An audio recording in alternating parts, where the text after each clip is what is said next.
এই নমরুদ ফেরাউন মার্কার নেতারা এরা বলতেছে এই ধানের শীত যদি আমাদের নমরুদকেও নমিশন দেয় তাহলে আমরা নমরুদকেও ভোট দেব। বলেন তো এরা কত জালেম, তোরে বলেন ঠিক কি না? আমার বন্ধুগণ, আমি আবার দেখলাম কিছু কিছু মহিলা নেত্রী, ওরা এত আনন্দ, নেতা আসতেছে সামনে গিয়ে, একজন মহিলা নেত্রী বলতেছে স্টেজের সামনে যে আমি যখন স্টেজে হাত দিলাম স্টেজের পাশে মনে হয় যে আমি স্টেজের পাশে হাত দিইনি, আমি আমার নেতার হাতে হাত দিছি। বাবা, এত তোমার নেতার সাথে প্রীতি। আর এক মহিলা বলতেছে, ওনাকে সাংবাদিক বলল, বলেন তো এখানে কতগুলো লোক উপস্থিত হয়েছে? উনি বলছে যে এখানে লোক উপস্থিত হয়েছে 20 কোটি। 22 কোটি। আচ্ছা বাবা, বলেন তো বাংলাদেশের লোক এখন কত কোটি? ধরে বলেন 18 কোটি। এখানে আমরা যারা আছি সবাই কি ঢাকা গেছিলাম? হ্যাঁ, তা যদি 20 কোটি হয়, লোকের সংখ্যা হলো 18 কোটি, তাহলে আমরা করে গেছি। তার মানে আমরা আর এক চিন্তা করছে কি জানেন? এটা বলতেন নাই, বিগত সময়ে যখন ওই ফ্যাসিস্ট ছিল, 10 বছর আগে যে বুড়া মারা গেছে, ওই 10 বছর পরে রাইতেরা যাচ্ছে ভোট দিয়ে যায়, জানা না যায়, পরে নামে মামলা হয় না?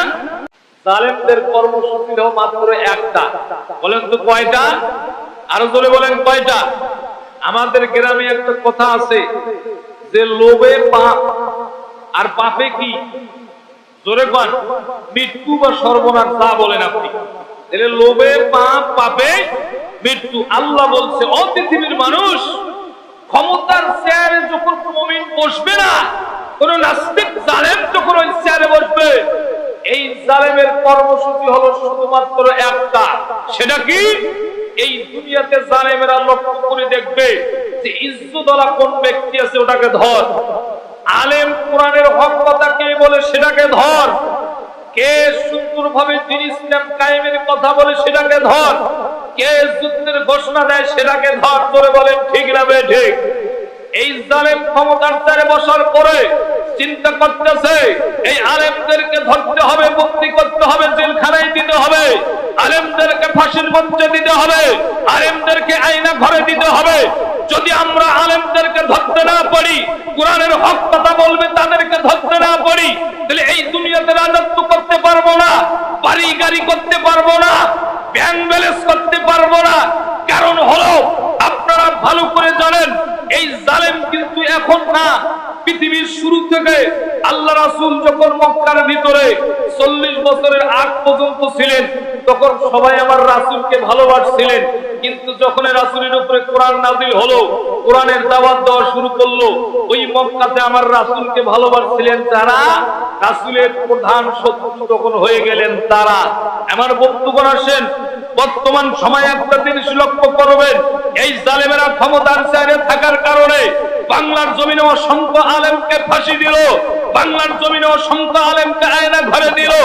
এমনকি আপনারা দেখেন, এই তো কয়েকদিন আগে একদল যুবক, এই যুবকের নাম হলো ওসমান হাদি, এই ওসমান হাদি নামক যুবক ছেলেটা দলমত নির্বিশেষে আল্লাহর কোরআনের কথা বলতে গিয়ে, দ্বীন ইসলামের কথা বলতে গিয়ে মিছিলের সামনে দাঁড়িয়ে তার শরীরে তাজা রক্ত, এটা অন্য কেউ নেয় নাই। এইরকম কুলাঙ্গার জালেমেরাই ওসমান হাদিকে বাংলা থেকে বিদায় করে দিছে।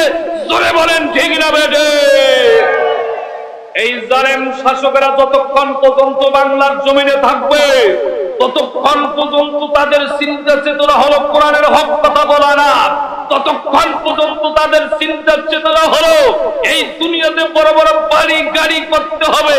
আপনারা ইতিপূর্বে শুনেছেন, ওসমান হাদি নামক ছেলেটি শহীদ হওয়ার পরে পরে বাংলাদেশে আমাদের আরেকজন নেতা ঢুকে গেল। এই নেতা ঢুকার পর কি আর কারবার রে বা, মাথা পাগল হয়ে গেল, কোন নেতার মধ্যে আসছে।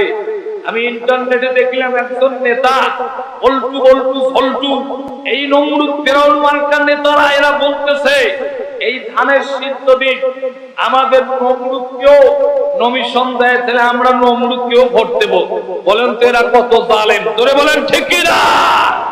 আমার বন্ধুগণ, আমি আবার দেখলাম কিছু কিছু মহিলা নেত্রী, ওরা এত আনন্দ, নেতা আসতেছে সামনে গিয়ে, একজন মহিলা নেত্রী বলতেছে স্টেজের সামনে যে আমি যখন স্টেজে হাত দিলাম স্টেজের পাশে মনে হয় যে আমি স্টেজের পাশে হাত দিইনি, আমি আমার নেতার হাতে হাত দিছি। বাবা এত তোমার নেতার সাথে প্রীতি। আর এক মহিলা বলতেছে, ওনাকে সাংবাদিক বলল, বলেন তো এখানে কতগুলো লোক উপস্থিত হয়েছে? উনি বলছে যে এখানে লোক উপস্থিত হয়েছে 20 কোটি 22 কোটি। আচ্ছা বাবা বলেন তো বাংলাদেশের লোক এখন কত কোটি? জোরে বলে 18 কোটি। এখানে আমরা যারা আছি সবাই কি ঢাকা গেছিলাম? হ্যাঁ, তা যদি 20 কোটি হয়, লোকের সংখ্যা হলো 18 কোটি, তাহলে আমরা করে গেছি। তার মানে আমরা আর এক চিন্তা করছে কি জানেন? এটা বলতেন নাই, বিগত সময়ে যখন ওই ফ্যাসিস্ট ছিল 10 বছর আগে যেগুলো মারা গেছে, ওই 10 বছর পরে রাইতেরা যাচ্ছে ভোট দিয়ে যায়, জানা না যায়, পরে নামে মামলা হয়, হয় না? জোরে করে হয় না হয়? কারণ আমরা শুধু দুনিয়ার উপরে হিসাব করে নাই, আমরা ওদের কারো হিসাব করছে। এখন আমরাও চিন্তা করছে আমাদের প্রথম ফ্যাসিস্টরা যেভাবে গেছে আমাকে ওইভাবে সিস্টেম করে লাগবে। আর আমরাও বুঝে শুধু চিন্তা করছে যে 18 কোটি লোক, এই 18 কোটি লোক আছে দুনিয়ার উপর, আর বাকি যে 2 কোটি, এরা 2 কোটি আছে কপ্পড়। তার মানে দুনিয়ার উপর 18 কোটি এটাও আছে, কপ্পড়ে 2 কোটি সেটাও আছে। তার মানে আমরা এটা সহ হিসাব করলাম। এমনও তো হতে পারে ভোটের সময় ওই 2 কোটি যদি আমাদের রাতারাতি এসে ভোট দেয়, আমরা চেয়ার দখল করব। জোরে বলে